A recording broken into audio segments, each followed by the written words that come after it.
আসছি আবহাওয়ার খবরে। অতি গভীর নিম্নচাপ এবার ঘূর্ণিঝড়ে পরিণত হতে চলেছে। অতি গভীর নিম্নচাপ এবার ঘূর্ণিঝড়ে পরিণত হচ্ছে এবং ঘূর্ণিঝড়ের নাম ফেঞ্জেল। এই নাম দিয়েছে সৌদি আরব। ঘূর্ণিঝড়ের পরোক্ষভাবে প্রভাব পড়তে চলেছে। সপ্তাহান্তে বৃষ্টি হতে পারে রাজ্যের 4 জেলায়। অতি গভীর নিম্নচাপ ঘূর্ণিঝড়ে পরিণত হবে এবং সেই ঘূর্ণিঝড়ের নাম ফেঞ্জল।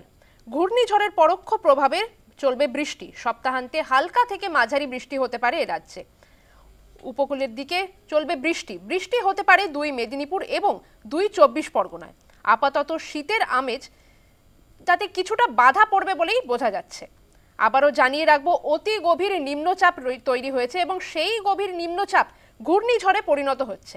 ঘূর্ণিঝড়ের নাম ফেঞ্জল এবং সেই নাম দিয়েছে সৌদি আরব।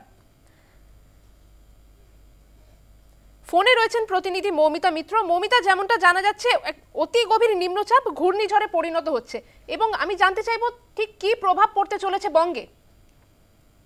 দেখো, উত্তর পশ্চিম ভারতে একটি পশ্চিমী ঝঞ্ঝা তৈরি হয়েছে এবং 29শে নভেম্বর শুক্রবার এই পশ্চিমী ঝঞ্ঝা আসার সম্ভাবনা সব থেকে বেশি।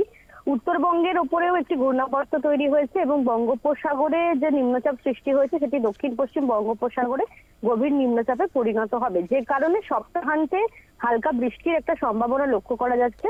শুক্রবার থেকে রবিবার পর্যন্ত উপকূলবর্তী যে 2 জেলা উত্তর ও দক্ষিণ 24 পরগনা এবং তার সঙ্গে পূর্ব মেদিনীপুর জেলায় হালকা বৃষ্টির সামান্য সম্ভাবনা রয়েছে এবং উত্তরবঙ্গেও খুব সামান্য হালকা বৃষ্টি হতে পারে দার্জিলিং এবং কালিম্পং জেলার পার্বত্য এলাকায়। তবে মূলত এই চলতি সপ্তাহে শীতের আমেজ একটু বেশি অনুভব করা যাবে। হালকা থেকে মাঝারি কুয়াশার সম্ভাবনা রয়েছে বেশ কিছু জেলাতে, মূলত পশ্চিম বর্ধমান, বীরভূম এবং পুরুলিয়া জেলায়। নতুন করে তাপমাত্রা নামার সম্ভাবনা অনেকটাই কম এবং তার সঙ্গে সঙ্গে আপাতত ঘন কুয়াশার কোনো সতর্কবার্তা নেই। বেলা বাড়ার সঙ্গে সঙ্গে মেঘমুক্ত পরিষ্কার আকাশ এবং তার সাথে শহর কলকাতাতেও একেবারে মনোরম আবহাওয়া লক্ষ্য করা যাবে। এবং কলকাতায় আজকে সর্বনিম্ন তাপমাত্রা 17.2 ডিগ্রি সেলসিয়াস এবং সর্বোচ্চ তাপমাত্রা 26 ডিগ্রি সেলসিয়াসের আশেপাশে থাকবে। বাতাসে জলীয় বাষ্পের পরিমাণ 49 থেকে 88% মধ্যে থাকছে। দক্ষিণবঙ্গের ক্ষেত্রে কলকাতা সহ দক্ষিণবঙ্গের জেলাগুলিতে মূলত শুষ্ক আবহাওয়া, তবে সপ্তাহান্তে সামান্য হালকা বৃষ্টির একটা ভ্রুকুটি লক্ষ্য করা যাচ্ছে। ধন্যবাদ মৌমিতা।